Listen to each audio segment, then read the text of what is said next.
Welcome to this SimHerd presentation and demonstration of the model.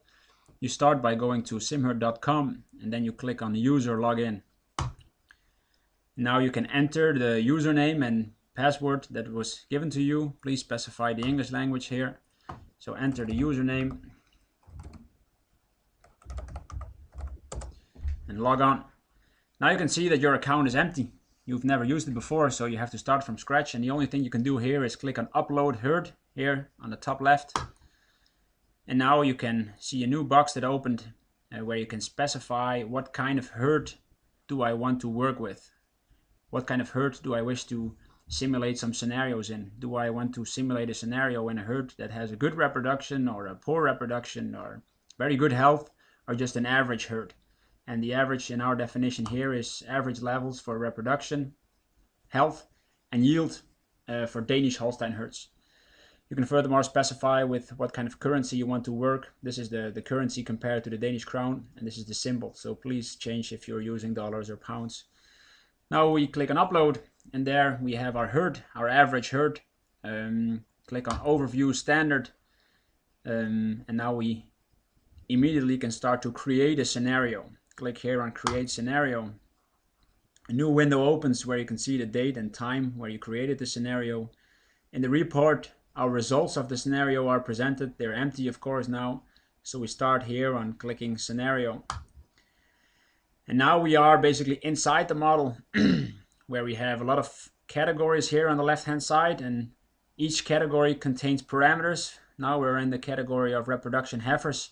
And we can see this category contains 3 parameters. When do we start breeding the heifers? What's the heat observation rate and conception rate?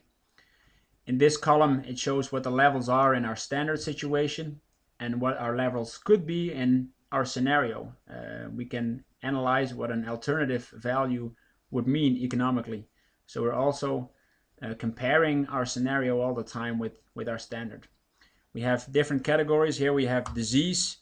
All the production diseases that we have inside the SimHerd model, risks for milk fever, mastitis, etc. We could, for example, analyze what's the economic impact of lowering the mastitis risk from 42 in this specific herd to 21.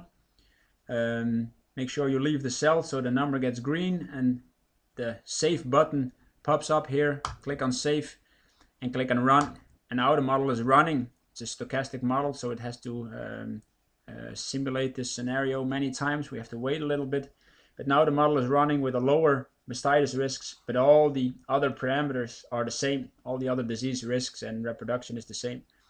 While we wait, we can click on Comments and enter what we have done.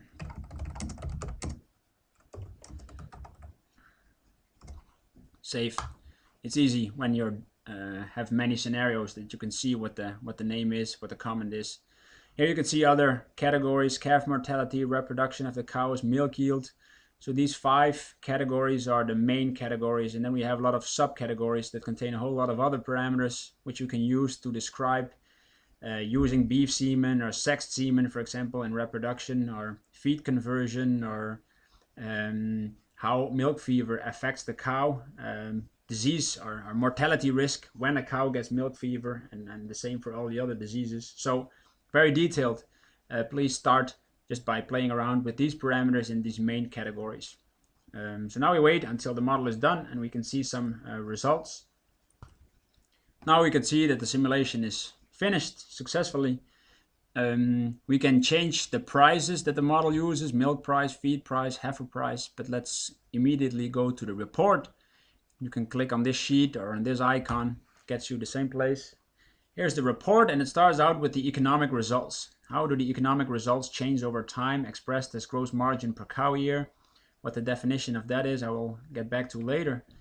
And normally the first thing you are focusing on is what is the increase in margin per cow year in this scenario where we have reduced the risk of mastitis. And it's 85 euros per cow year, per cow per year. And on herd level, this is a 200 cow herd, as you will see. The increase in margin is 17,460 euro. Technical results. You can click here and see how does the herd change over time. How does the number of cows change over time? Well, there's no difference in the standard in the scenario.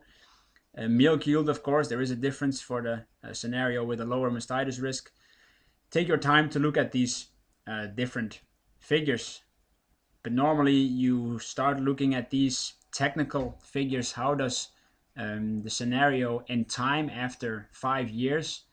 Typically all changes concerning reproduction and replacement take a couple of years before the full effect can be measured. So here we see what the results are in the long run, you can say, of this scenario. And we can see that milk yield increases by 229 kilograms per cow year when we reduce mastitis risk. We also have a little bit more calvings when we have less mastitis, fewer involuntary cullings, but then a little bit more voluntary cullings. So we start culling cows for other reasons when they don't get mastitis as much. Take your time and read them through to see what happens. Here we can also see that, of course, the disease treatments for mastitis are reduced. So take your time, but here in the bottom, there's always the technical results that you can study. We go up again and go to the economic results. And here you can see very detailed, like what changes here, what revenues from milk, for example, they are a very important component in this scenario, but also more revenues often also means more expenses. Feed for cows, you have a little bit more calves being born, so more feed for heifers, fewer disease treatments, of course. And now in the bottom we come to the gross margin, which you can see is the difference between the revenues and the expenses. Again, the same number that we started out with. So this is basically, I went through it quite fast, but this is how the report looks like. You can also click on print report here. It opens up in a new window, and from here you can turn it into a PDF if you would like, and then send it by email or do anything else with it. But of course all the reports will remain on the website. Nothing will get lost.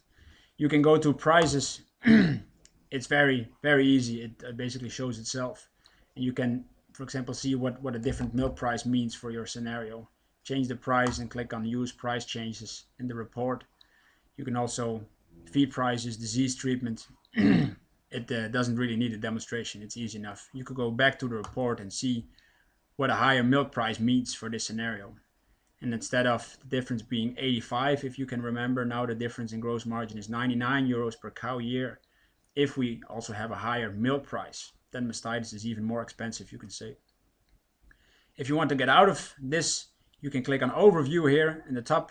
And there you can see again where we started out. There we have our scenario with reduced risk of mastitis. And now you can create a new scenario, and it basically pops up below the first one. And then you can start all over again by going in here and change another parameter or 2 or 10. Make sure you give it a name, or else you basically get lost if you have a lot of scenarios. So to get out of here again, get out of the herd, you can click here on the top where you get an overview of the herds again, where we started out with our average herd. Now you can upload a new herd, for example, one with very good reproduction, and upload this. So that's basically all there's to it. The same demonstration is also on the website, but then in PDF form, where you can slowly look through what I just demonstrated as well. Thank you.